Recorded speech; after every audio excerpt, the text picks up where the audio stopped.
What's going on, everyone? Welcome into another episode. Today, I have Rich with me. We're going to break down some of the crazy news that just happened this week.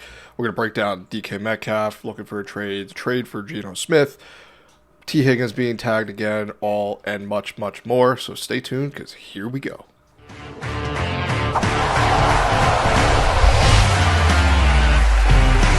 Welcome to the Heroes of Fantasy Football Podcast. What's going on, everyone? Welcome back to another episode of the Heroes of Fantasy Football Podcast. I have Rich back here with me today. I am your host, Matt High. We are here to break down some of the crazy NFL news that happened in the past week or so. There's a lot to get to, so we're just going to dive right in. Rich, let's start off with the main event here. T. Higgins, another franchise tag by the Bengals, $26 million. They said they're still looking to make a long-term deal. That deadline is July 15th of this season. What do you think? First question. Is T. Higgins, does he suit up for the Bengals week one in the NFL?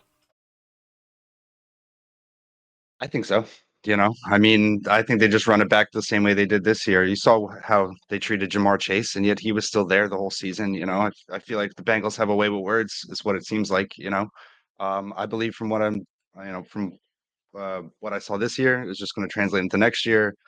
Hopefully, with just a couple more wins under their belt, and I think it's going to be a good year for the Bengals this season. So with that, T. Higgins, I think I don't have any worry about him not being on the field week one as of right now. Yeah, I mean, that's kind of what I've been thinking of the whole time. I figured he was going to suit up for the Bengals. He was going to be a Bengal this year. It just depends on, is he playing on the tag or are they giving him a long-term deal, which with what he's done for that franchise, they should give him a long-term deal because he does make Joe Burrow better. He makes Jamar Chase better. The offense just works when he is on the field. So Absolutely. it just depends on how the money works. I know they are kind of up against it with the cap, and they have to pay Jamar Chase this year. They're going to have to pay T. Higgins if they do. I don't know if they can do both. So either way, God.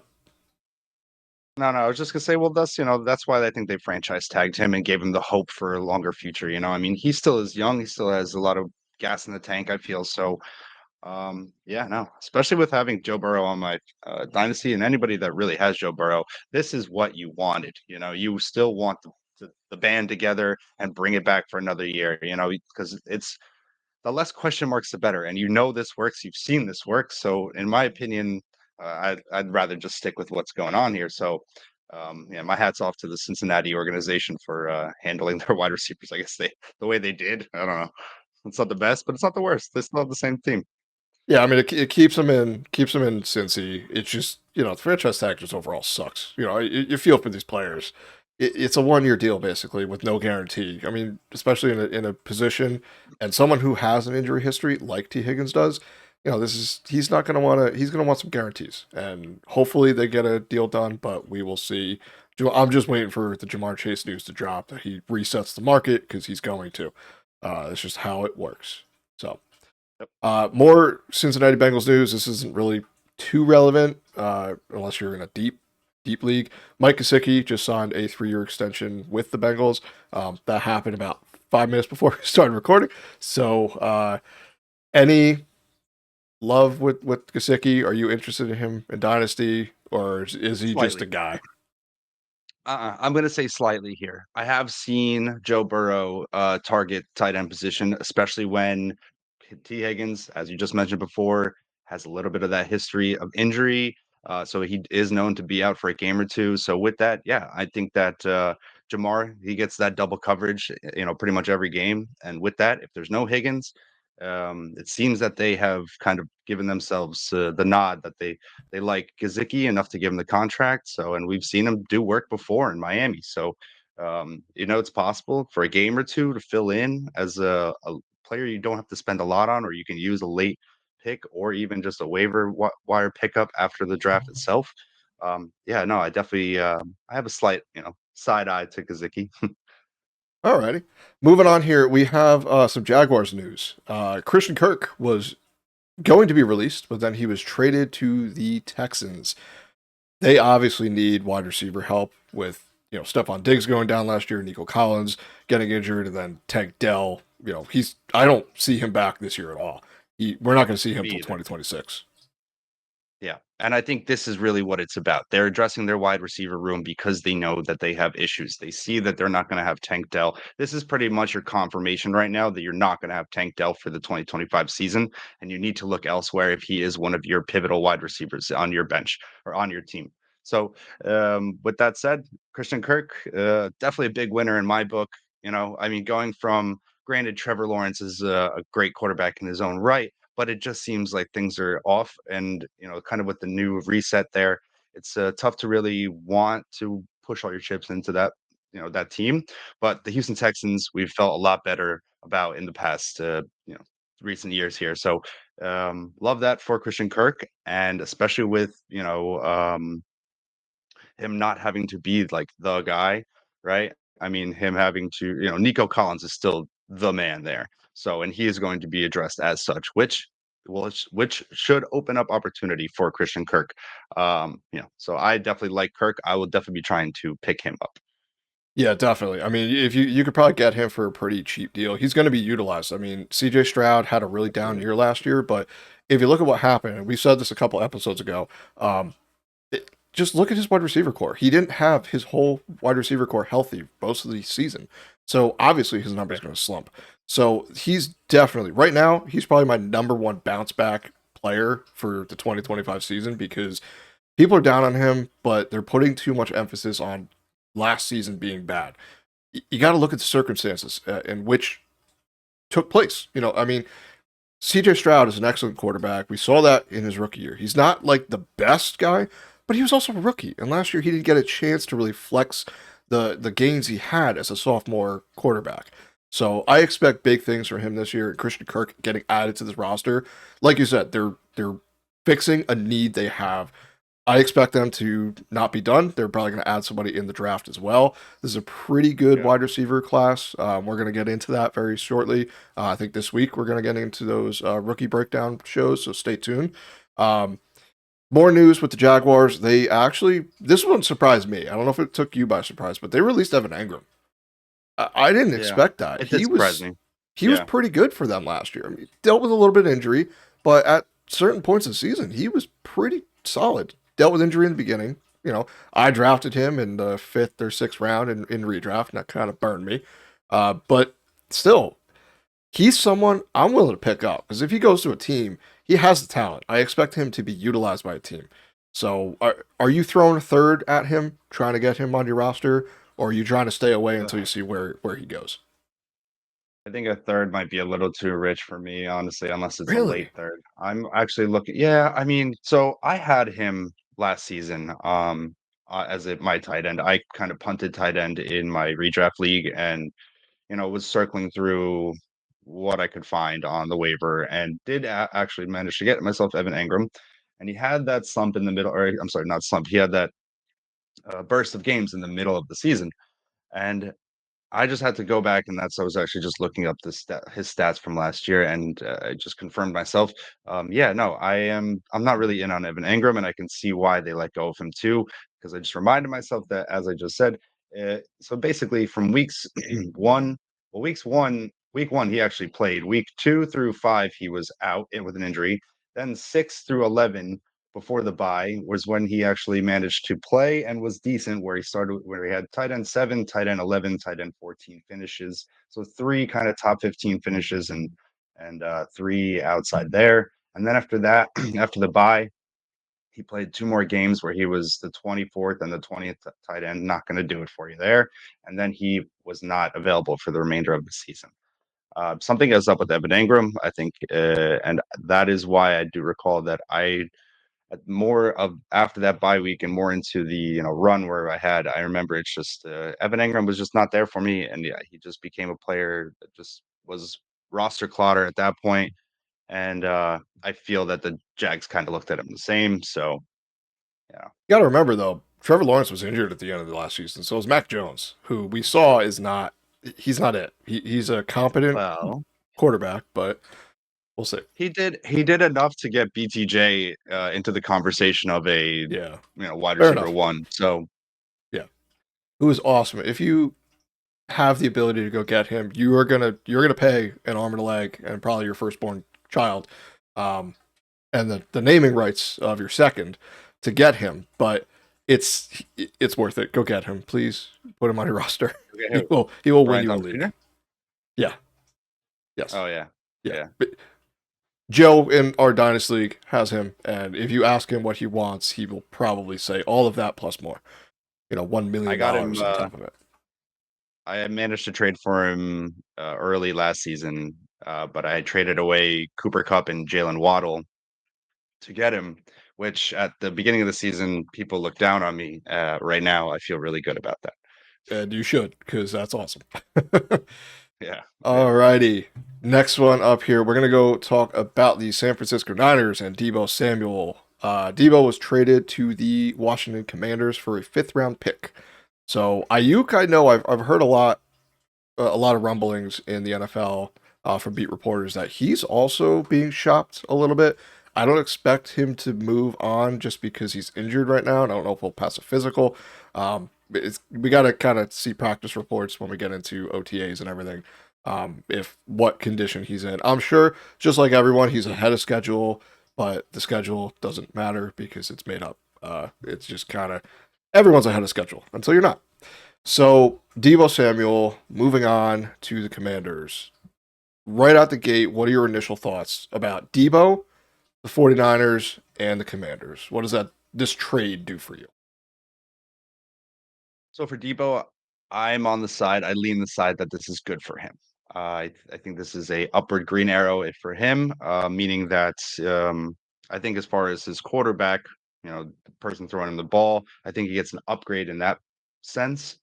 And also the amount of real mouths that have to get fed, I think the opportunity opens up more for him in Washington, more so than it did with the Niners, And so translating that to your second part of your question of what does it do for the Niners, I think it doesn't really do much for them. I think it's more of a lateral move because we did see Debo really only be effective in 1 or 2 games last season for them.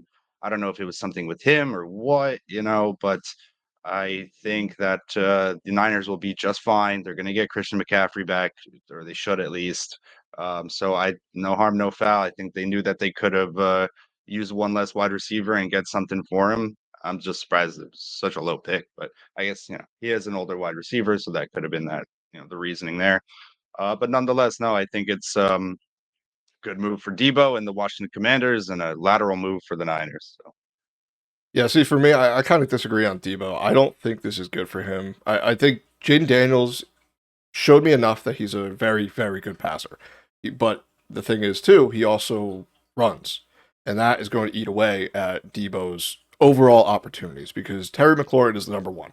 Deebo's not coming in to be the number one wide receiver for the Commanders. And if someone in your league thinks that, trade him away because that ain't going to happen. It's still going to be Terry McLaurin. I expect them to be somewhat active for a running back this year. So, the Commanders themselves are a pretty good team. Obviously, they almost went to the Super Bowl. So, overall, I think this is good for Jaden Daniels because he has another weapon to use. But for Deebo, I'm a little nervous. He's going to be going into his age 30 season this year. We typically see wide receivers drop off right around that part. And we've seen him struggle to be healthy in the past. So I'm not saying he's going to be a bust. I'm not saying he's going to be bad. I just don't think where you valued him this past season going into the 2024 season, expectations have to be changed going into 2025. So, and overall for the 49ers, I think this is good. They got out of a wide receiver that is at the tail end of his career. He's on the back nine of the career. And they open up. I mean, this is good news for Ricky Pearsall. This is good news for Jawan Jennings. They're going to get more opportunities in this offense, and this is a good offense. George Kittle, I think, is the biggest benefactor from the Deebo Samuel trade, though. If you can acquire him, I think it's going to be. Last year he was a tight end one, and I think he has that range of outcomes for this season. Just consolidation of targets with the quarterback there, Brock Purdy, who's looking to get paid as well. So I think this is overall good for all all the franchises. I'm just a little bit lower on Deebo than I think most of us on the podcast will be. So we'll see how low I am when we do our rankings sometime in May or June, after the rookies kind of shake out. Moving on here, we got some Seattle news. Now, there's a lot of it, so I'm just going to run through and we'll go piece by piece here. Okay, DK Metcalf has requested a trade from the Seattle Seahawks. That comes also when they cut Tyler Lockett after 10 seasons in Seattle, and they just traded Geno Smith to the Raiders, who is now reuniting with Pete Carroll. First thing here, DK Metcalf. Geno is no longer there. So if he stays on the Seattle Seahawks, obviously he takes a big hit, along with Jackson Smith and Jigba as well. Both of those, with the loss of Geno Smith, take a big hit. How low are you looking to acquire them with that? Or are you trying to trade them away because you fear who's coming in? Which could be Sam Darnold. So If it's Sam Darnold, I feel better, I guess, than how I feel about Sam Howell. I guess, right? Sam Howell's the only I quarterback. think he was the backup. Yeah, right. So, if I have, I'm sorry, but your question is just more geared towards DK, right? Yeah, let's do DK and JSN. DK, are you looking to acquire him now? He could go to a different team. He could be traded. He could stay with the Seattle Seahawks without a quarterback or an unknown quarterback at this point. Yeah, I mean, it's a little bit of a shaky situation right now, that's for sure. If I was a DK owner, I'd be shaking in my boots. Um, I think more so if he stays, I think as a DK owner, you really want him to get traded to somewhere where there is gonna be a good quarterback. But then again, I think it all just really relies on, or it's more a question geared toward the who is the person throwing the ball, you know? I mean, I don't think that we're gonna go into this year with just the idea of where it is now. So, I mean, if a person like Sam Darnold or Aaron Rodgers comes in, I mean, because I feel like Seattle's kind of in that more like they're not trying to rebuild, like they just want to like retool and try to get to the ship. So I can see them going for like someone like Aaron Rodgers, and then if that happens, I love DK and JSN. But either way, right now, I mean, yes, I think you can definitely say that both of them are red arrow down at the moment due to we don't know who's throwing them the ball, but it's early. So don't get scared and do something irrational here, you know? So or if Yeah. you're looking to acquire them, go ahead and try because you will get them for less than what they are supposed to be.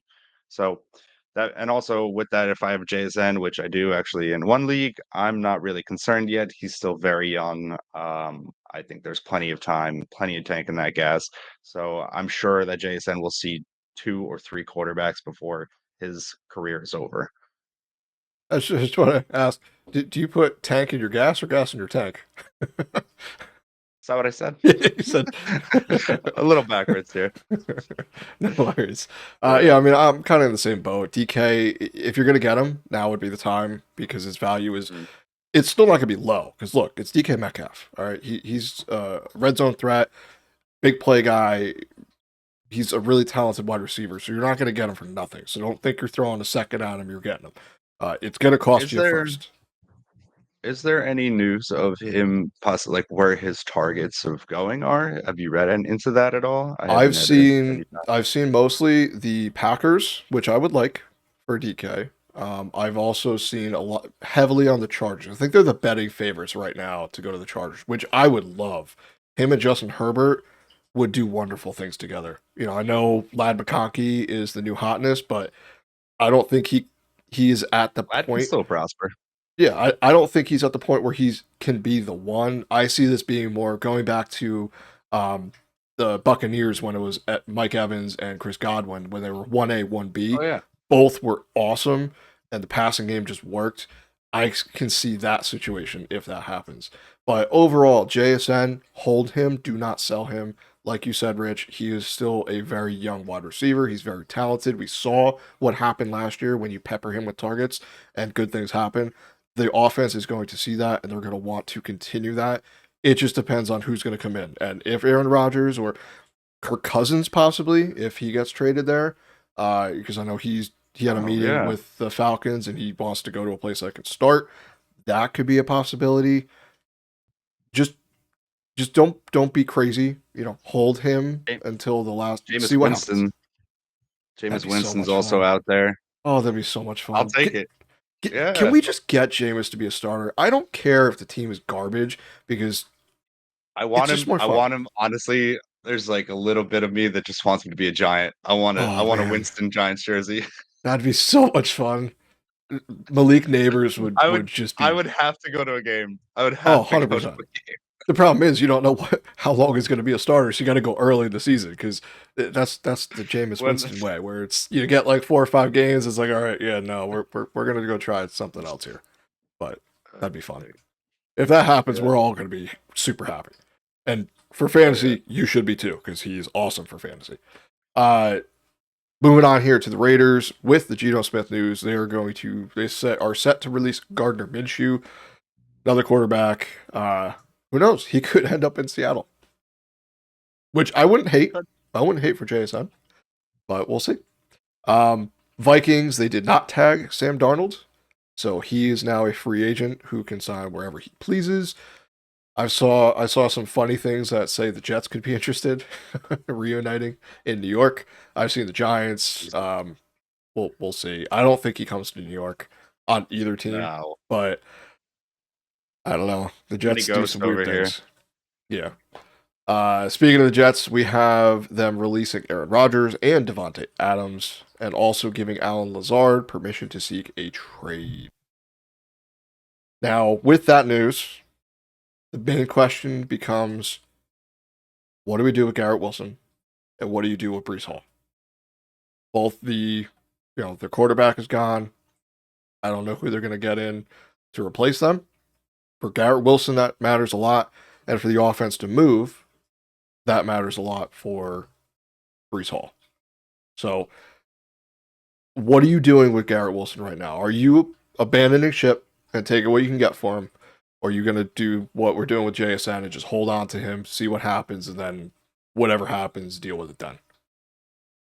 You can't let go of him. I mean, I think it's the same scenario for me, similar to DK, where he's on that down the negative arrow, but it's only because we don't know who's throwing him the ball yet. I mean, Garrett Wilson managed to get it done with Zach Wilson and company. The year prior when Aaron Rodgers did go down, and then this year, granted, had some spike weeks, but overall was pretty just consistent. And we kind of questioned Garrett as well with Aaron Rodgers on him. So it's not like Aaron Rodgers was the best thing for him. So if we get a competent enough quarterback in there again, and that's a range, I guess, between Zach Wilson and Aaron Rodgers, then I think that Garrett Wilson should be just fine. I personally myself have been trying to talk to Garrett Wilson managers, but just so happens that the ones that I am with are Jets fans. So trying to get Garrett Wilson off of them is very difficult. But that being said, yeah, no, I'm still okay with Garrett Wilson. I'm going to hold Garrett Wilson, and I will not panic on that. Brees, if I had Brees, I'm not worried. Yeah, Brees is a good enough talent.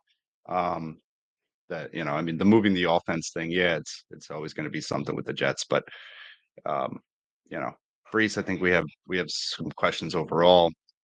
I don't really want to dive into all of that because it's been questionable with him and Braylon Allen and everything else going on in that backfield. But I just don't know if that's a product of the Jets organization and what they were doing there, or if it's a product of the running back himself. So overall, though, I'm not panicking on Brees or Garrett. No, I'm holding Okay.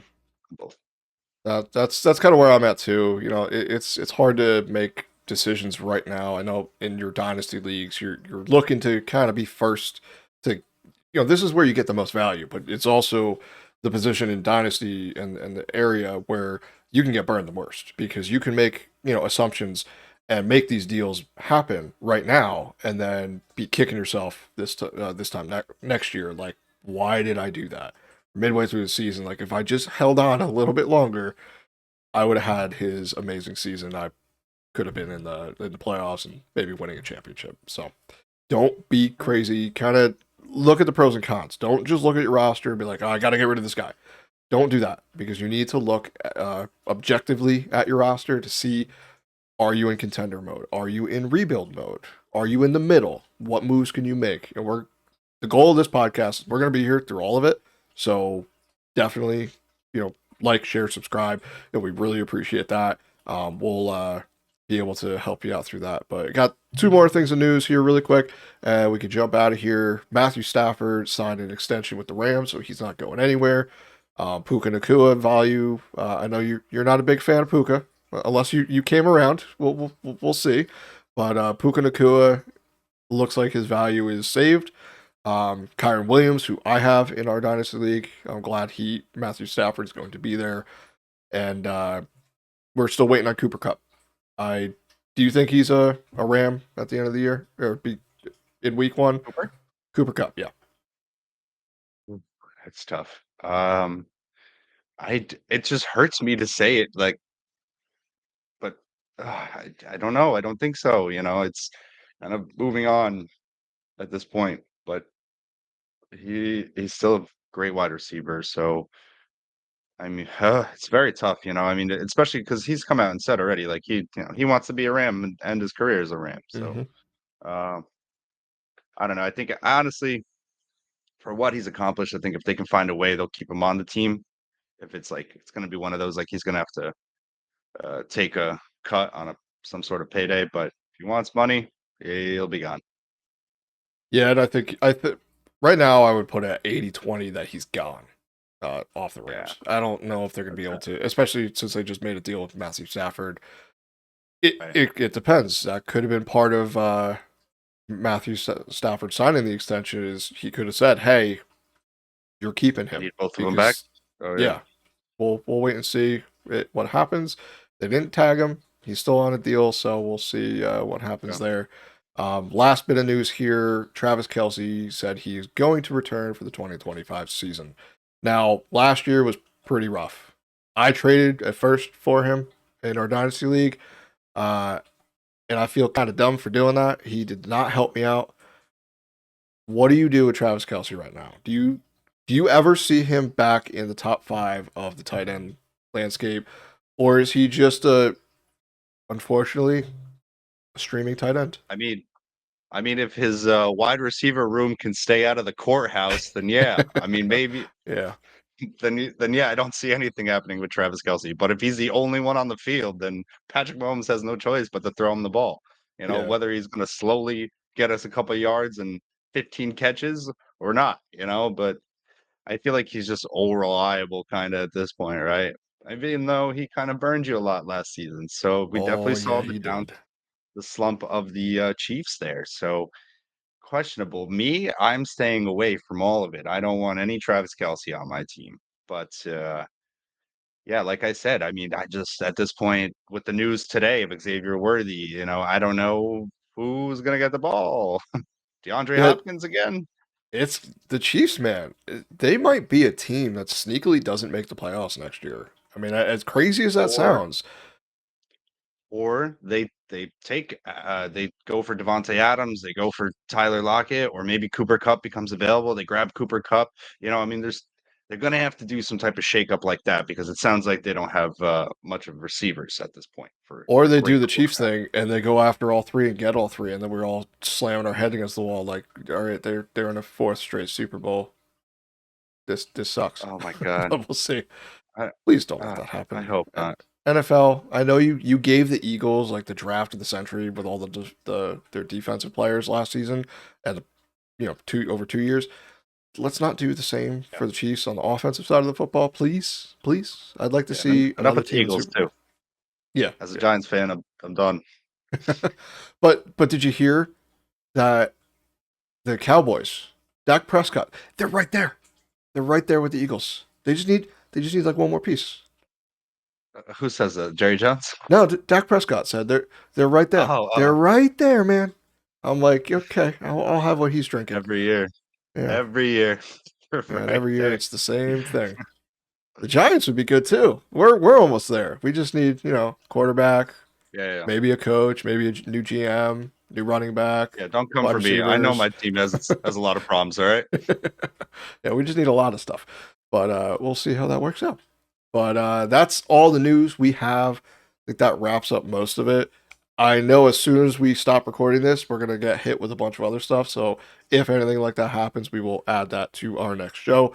But as I said earlier, we're gonna start getting into the rookies. We're gonna go give our takes on those guys.